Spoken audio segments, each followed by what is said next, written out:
నందిగామ నియోజకవర్గం టీడీపీ ఆవిర్భావం తర్వాత ఆ పార్టీకి కంచుకోటగా మారిపోయింది. ఏ పార్టీ అధికారంలోకి వచ్చినా అక్కడ మాత్రం పసుపు జెండానే ఎగిరేది. నందిగామ అంటే టీడీపీ అంటే నందిగామ అన్నట్లుగా ఉన్న ఆ నియోజకవర్గంలో వైసీపీ జెండా ఎగరవేసి చరిత్ర సృష్టించి నందిగామ వైసీపీ ఎమ్మెల్యే అని అనిపించుకుంటున్న మొండితోక జగన్మోహన్ రావు ఇప్పుడు నందిగామ వైసీపీ సమన్వయకర్తగా నియోజకవర్గంలో దూసుకుపోతున్న మొండితోక జగన్మోహన్ రావుపై బీఆర్కే న్యూస్ స్పెషల్ స్టోరీ.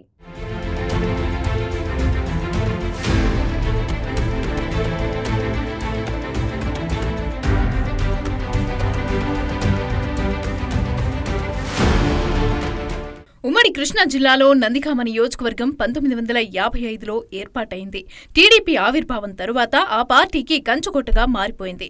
ఇక్కడి నుంచి టీడీపీ అభ్యర్థిగా పోటీ చేసిన వసంత నాగేశ్వరరావు విజయం సాధించి పసుపు జెండా ఎగురవేశారు. అప్పటి నుంచి ప్రతి ఎన్నికల్లోనూ టీడీపీ జెండా ఎగిరింది. ఇక్కడ కమ్మ సామాజిక వర్గం ఓటర్లు ఎక్కువగా ఉన్నారు. అందుకే రాజకీయ పార్టీలన్నీ ఆ సామాజిక వర్గం వారికే టికెట్లను కేటాయిస్తారు. అయితే 2004 వరకు జనరల్ స్థానంగా ఉన్న నందిగామ నియోజకవర్గం 2009 ఎన్నికల్లో ఎస్సీ రిజర్వ్డ్ స్థానంగా మారింది. దీంతో 2009 ఎన్నికల్లో టీడీపీ నుంచి తంగిరాల ప్రభాకర్ రావు బరిలో దిగి విజయం సాధించి గెలుపు పరంపర కొనసాగించారు. దీంతో వైసీపీ ఎలాగైనా నందిగామలో వైసీపీ జెండా పాతాలని కంకణం కట్టుకుని పోరాడింది. 2014 ఎన్నికల్లో నందిగామ సమన్వయకర్తగా బాధ్యతలు నిర్వర్తించిన జగన్మోహన్ రావు నియోజకవర్గంలో సానుకూల స్పందన ఉందనే టాక్తో 2019 ఎన్నికల్లో నందిగామ నుంచి మొండితోక జగన్మోహన్ రావును మరోసారి బరిలో నిలిపింది. పసుపు జెండా తప్ప మరే జెండా ఎగరని నందిగామలో తొలిసారిగా వైసీపీ జెండా ఎగరవేసి అందరి దృష్టిని ఆకర్షించారు.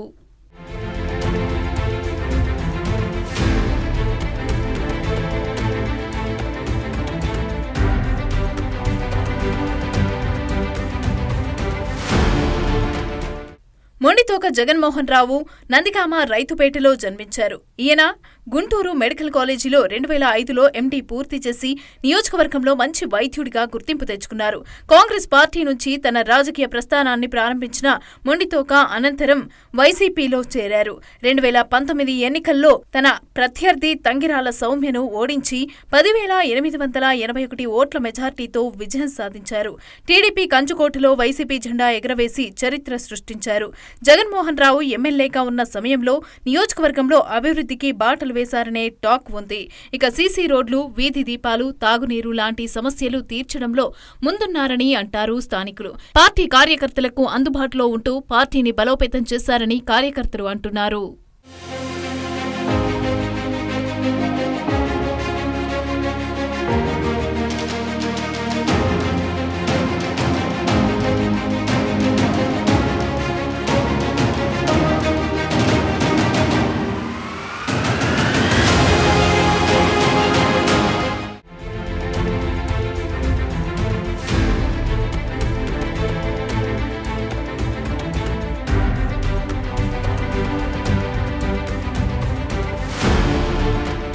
నియోజకవర్గంలో జగన్మోహన్ రావుకు సౌమ్యుడన్న పేరు ఉంది.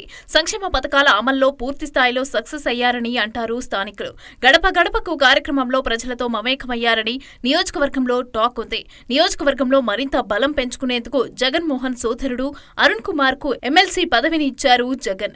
దీంతో పార్టీ అధికారంలోకి తెచ్చేందుకు అన్నా తమ్ముడు కలిసి నియోజకవర్గంలో గట్టిగానే పనిచేస్తారని నియోజకవర్గంలో చర్చించుకుంటూ ఉంటారు. కానీ 2024 ఎన్నికల్లో కూటమి వేవ్ లో ఓటమి చవిచూడాల్సి వచ్చింది. అయినా ఎక్కడా తగ్గకుండా నియోజకవర్గ సమన్వయకర్తగా పార్టీలో యాక్టివ్గా పనిచేస్తున్నారని, నియోజకవర్గ సమస్యలపైన గట్టిగా పోరాడుతున్నారని నియోజకవర్గ ప్రజలు అంటున్నారు.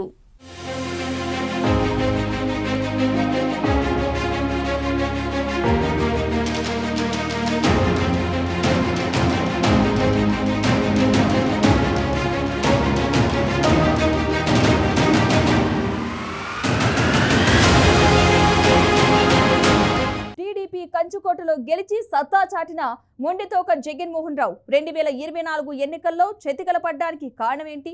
నియోజకవర్గంలో మొండితోక బ్రదర్స్ వ్యవహారంతో సొంత పార్టీ నేతలే విసిగిపోయారా? పార్టీ సమన్వయకర్తగా ఆయన పనితీరు ఎలా ఉంది? ప్రతిపక్షంలోకి వచ్చాక పద్ధతి మార్చారా? మొండితోక బ్రదర్స్ గురించి నియోజకవర్గంలో అసలు ప్రజలేమనుకుంటున్నారు? Watch the story. 2024 ఎన్నికల్లో మొండితోక జగన్మోహన్ రావు 2024 ఎన్నికల్లో చెతికలపడ్డానికి కారణమేంటి? నియోజకవర్గంలో మొండితోక బ్రదర్స్ వ్యవహారంతో సొంత పార్టీ నేతలే విసిగిపోయారా? పార్టీ సమన్వయకర్తగా ఆయన పనితీరు ఎలా ఉంది? ప్రతిపక్షంలోకి వచ్చాక పద్ధతి మార్చారా? మొండితోక బ్రదర్స్ గురించి నియోజకవర్గంలో అసలు ప్రజలేమనుకుంటున్నారు? Watch the story.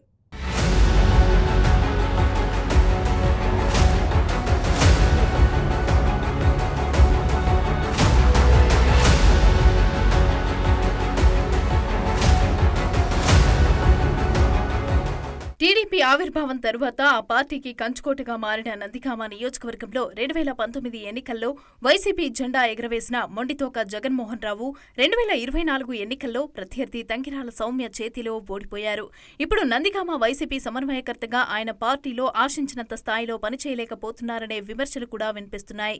దానికి కారణం నందిగామ వైసీపీలో గ్రూపు రాజకీయాలు ఎక్కువగా ఉన్నాయనే టాక్ ఉంది. సొంత పార్టీలో గ్రూపు రాజకీయాలు తలనొప్పిగా మారాయని అంటున్నారు పార్టీ కార్యకర్తలు. పార్టీలోకి వచ్చిన కొత్త వారికి ప్రాధాన్యత లేదనే విమర్శ సైతం వినిపిస్తున్నాయి. ఇక మున్సిపల్ కౌన్సిలర్లలో అసమ్మతి ఉందని, దీనికి కారణం జగన్మోహన్ రావు ఎమ్మెల్యేగా ఉన్న సమయంలో ఎవరిని పట్టించుకోలేదనే విమర్శలు ఉన్నాయి. వైసీపీ హయాంలో మొండితోక బ్రదర్స్ పైన తీవ్ర స్థాయిలో అవినీతి ఆరోపణలు రావటం కూడా నియోజకవర్గంలో చర్చనీయాంశమైంది. ఎమ్మెల్యే సోదరుడు షాడో ఎమ్మెల్యేగా వ్యవహరించేవారని అప్పట్లో నియోజకవర్గం అంతటా టాక్ ఉంది.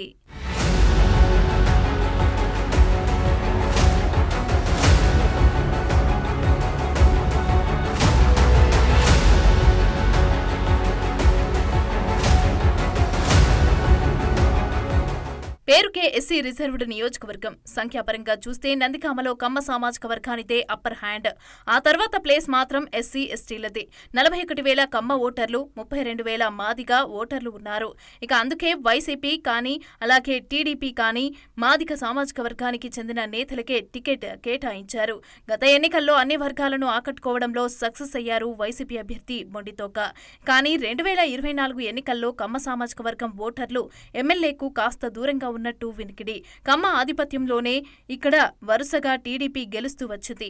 అయితే కమ్మ, కాపు సామాజిక వర్గాల్ని దూరం చేసుకోవద్దన్న కమిట్మెంట్తోనే పనిచేసిన మొండితోక బ్రదర్స్ తీరు నచ్చక ఎన్నికల్లో సహకరించలేదనే టాక్ కూడా ఉంది. ఇక నందిగామలో వేధిస్తున్న ఎడతెగని సమస్యలు కూడా లేకపోలేదు. గత ఎన్నికలకి ముందిచ్చిన కొన్ని కీలక హామీలు పెండింగ్లో ఉండటం మొండితోక ఓటమికి కారణమంటారు స్థానికులు.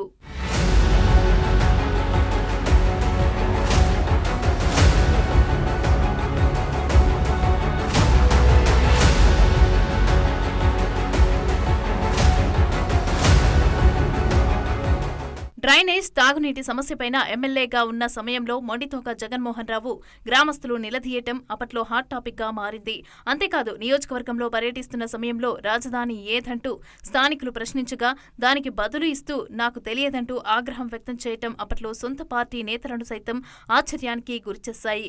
పార్టీ బలోపేతానికి అన్నదమ్ములకు పదవులు ఇస్తే పదవులని అడ్డుపెట్టుకుని ఆస్తులు సంపాదించుకున్నారని నియోజకవర్గంలో గట్టిగా వినిపిస్తున్న టాక్.